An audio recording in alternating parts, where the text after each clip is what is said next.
大家好，Vicky。咁啊，睇咗呢部韓劇啦，《金特務》啊，本色回歸啊。OK，咁啊，男主角就係蘇志燮啊嘛，係咪？咁啊，其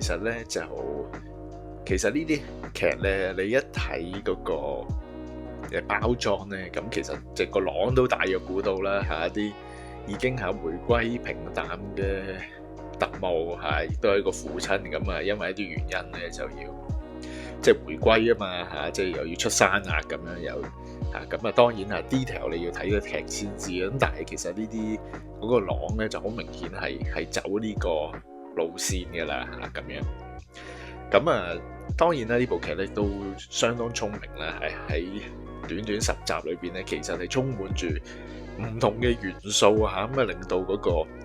娛樂性啊、追看性啊，咁啊相當之高啦，咁所以都算係即係近期一部幾受歡迎嘅韓劇啦嚇。咁啊可以同大家分享我嘅睇法啦。再講落去之前咧，邀請你訂閱呢個頻道啊，多謝你嘅支持。OK，咁啊其實咧蘇志燮咧都有類似嘅角色嘅，咁啊當然唔係 exactly 一樣咁，但係咧即係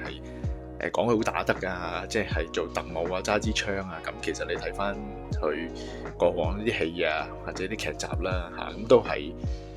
一種咁嘅包裝咁都係一個孭得起咧，一個型格一個有魅力嘅動作演員嚟嘅，佢係做得到嘅咁啊，所以即係呢個角色係啱佢做嘅，其實都 OK。咁啊，其實咧呢一部劇集咧，咁啊佢頭先講過啦，好多元素啊。咁啊，首先你已經知道佢係一個前嘅特工嘅身份啦咁呢個就唔需要諗啊，一定係咁啊。咁一個前係北韓背景嘅亦都係喺南韓咧隱退咗嘅一個叫做咧係咪雙重嘅特務咧？咁啊曾經係一個咁嘅角色，咁所以就身懷武功係好大，咁亦都係咧已經係隱藏咗身份啦即係南韓嘅政府咧幫佢隱藏咗身份，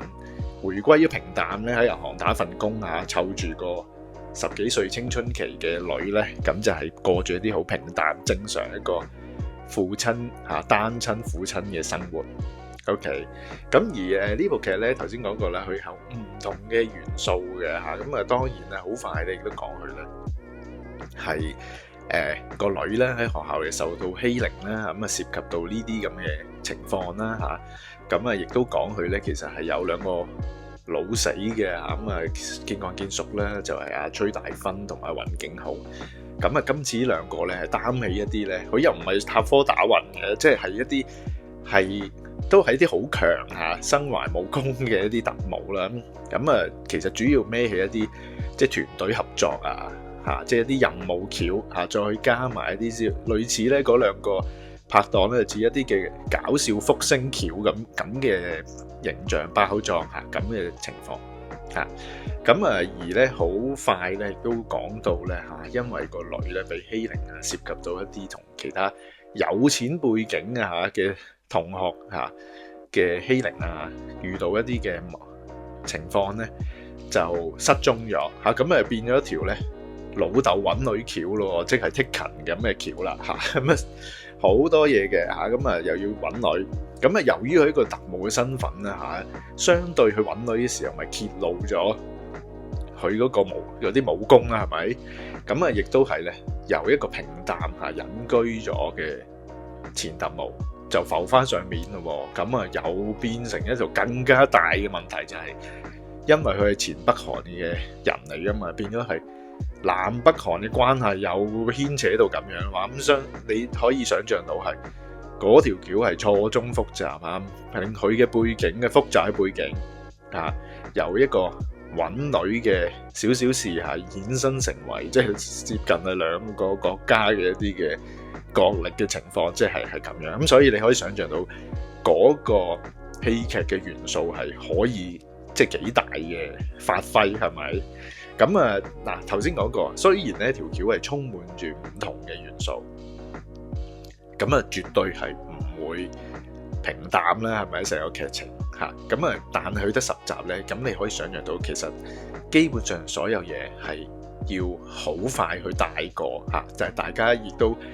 以大家去如果睇開韓劇嘅功力咧，其實亦都唔難理解佢嘅背景係點樣，係咪？咁所以咧頭先講過佢呢個好聰明設計就係、你睇開韓劇，其實好多嘢咧唔使解釋嘅啦，亦都唔好諗合唔合理嚇，啲奸角啊，啲政治嘅角力咧係點樣嚇，啲功夫啊嗰啲唔好諗啊，咁佢一定係將所有嘢咧撈埋一齊嚇，咁啊睇佢好唔好睇嚇，有冇娛樂性，有冇追看性，係 that's it 嚇，即係從一個咁嘅角度咧，你會容易啲去理解，即係韓劇嗰種即係娛樂嘅元素係緊要過一齊嚇，即係唔係睇佢嘅喺間諜上邊啊，啲諜戰啊幾咁精明啊，唔需要噶啦嚇，咁亦都係冇合理性啊，即係一個打8個啊，即係亦都唔使啦。總之係咁啦嚇，你明呢樣嘢就已經 OK。咁呢個係其實somehow咧係已經係去到一種，即係我覺得咧韓劇嘅一個即係特色嚟㗎啦嚇，即係唔會深究好多嘢，大家以大家嘅對韓劇嘅經歷就明㗎啦嚇，即係咁嘅發展啦嚇，咁所以反而咧真係側重喺娛樂性，咁所以你睇到佢有唔同嘅角色嘅設計啊嚇，咁去幫呢套劇咧增加個娛樂性嚇，有一啲情節係咪有需要咧？其實都相對係唔係太需要咁，但係始終佢係一部劇集咧，咁係好多情況咧，佢都要加插落去，係即係令到角色嘅豐富啲嚇，人物嘅形象突出啲，即係咁嘅情況。咁而頭先講過啦，咁其實佢成部劇咧，佢係分開叫做咧好幾個階段咧。第一階段咧就係由一個平凡嚇，已經回歸平凡嚇退隱咗嘅一個雙重嘅特務。咁啊喺韓國湊女嚇咁樣，咁啊因為個女同人爭執就被逼顯示自己嗰個身份出嚟啦嚇。咁而因為咧個女又得罪咗嗰個欺凌佢嘅對象咧，就係一個有錢商人，好有勢力嘅人嘅屋企。咁於是咧，嗰個女啊，梗係蝦蝦霸霸，就捉咗個主角個女。OK，咁啊係一輪嘅即係追尋嚇。咁啊開頭咧，其實半部劇咧就係講主角聯同佢嗰兩個朋友嚇前嘅特工咧，就去揾女嚇。咁啊即係亦都係充滿住追看性啦、緊張啦，係咪？咁啊，跟住後尾又浮面咯，又變咗咧係主角同埋嗰個有錢佬嘅少少嘅角力，跟住咧又提升到咧南北韓為咗要針對翻主角本身呢個原來未死嘅間諜係一啲嘅角力，咁又涉及到一啲南北韓之間嘅一啲嘅係咪嘅利益啊，一啲嘅情報嘅交換嚇，咁啊全部嘢都涉及呢個男主角 ，OK， 咁係相當多元素嚇，咁啊變成一部咧好豐富嘅娛樂嘅劇集嚇，咁啊當然啦，佢亦都係好多嘅即係叫做即係動作場面啦嚇，頭先講過，亦都有一啲喜劇元素啦，有一啲諜戰啦嚇，有一啲即係。好多打鬥啦嚇，咁啊其實我覺得相對嚟講咧，你睇得多韓劇咧，你都會發覺咧，其實韓國劇集咧，佢嘅尺度亦都係不斷去嘗試下，即係再容納多啲，即係比較接受多啲可能係血腥暴力嘅場面啊嚇，咁啊可能亦都係睇你個劇集本身係點樣包裝啦，即係始終佢都係包裝有少少嘅溫情啊，有少少嘅搞笑咧，咁可能相對嗰個接受程度又高啲啦嚇，咁即係唔會話太過針對佢喺暴力打鬥方面嚇，咁啊因為佢係一部好綜合性嘅劇集。咁啊變咗咧，佢亦都即係有一啲動作其實都係避重就輕嘅，即係你知道佢打，咁但係佢係過場嘅啫，就轉個頭已經打完嘅啦。即係亦都有呢啲情況嚇，咁啊都有少避重就輕咯。咁啊其實成部劇咧就係，如果你係想緊張刺激，佢有係咪搞笑咧就見仁見智啦嚇，即係我自己覺得搞笑方面就係一般嘅啫。咁劇情咁頭先講過啦。就唔好追求合理性啦，其實係總之係咁啦嚇，即係總之係咁啦，即係每一幫人喺度咁啊，跟住佢哋嘅智慧係點，亦都其實都唔講究，係我覺得呢部劇都唔係太過講究一啲橋啊，一啲嘅智慧啊，其實亦都唔係講呢啲嘢，亦都唔係講合情合理啦。即係譬如，即係就係嗰啲咯，即係個財閥其實有就好似類似啲私人部隊嚇，有槍又得，殺人又得，乜都得。即係呢啲已經係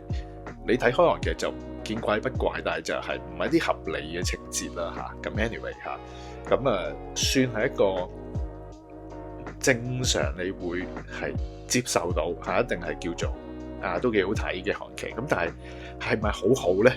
係咪好好嘅韓劇咧？我覺得唔算嘅，其實嚇，即係唔算一部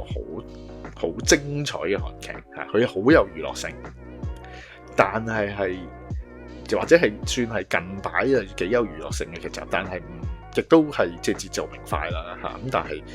係咪好好嘅劇集咧？我自己覺得就唔算啦。亦都你話係咪驚喜嘅？亦都唔係話真係好有驚喜，無論劇情啊，係咪喺個打鬥即係動作啊，係咪嗰個驚喜咧？啲橋啊，係咪咧？嚴格上都唔係，其實都好似話晒俾你知，不過係睇佢點發生，係即係嗰種，你唔會有啲劇情嘅突變啊，角色嘅突變都冇噶啦嚇，係完全係你可以意料到嘅嘢咯。咁即係合理地交代嚇，亦都係即係睇得過癮咁，係一部即係犯罪動作陰謀喜劇咁樣，即係咁乜都有啦嚇，即係又溫情咁啊，乜都齊晒咁係唔會失望嘅，咁係絕對即係有時間值得一睇咯。咁所以咧，如果呢部劇咧5粒星滿分，我係會俾3粒去到3粒半星。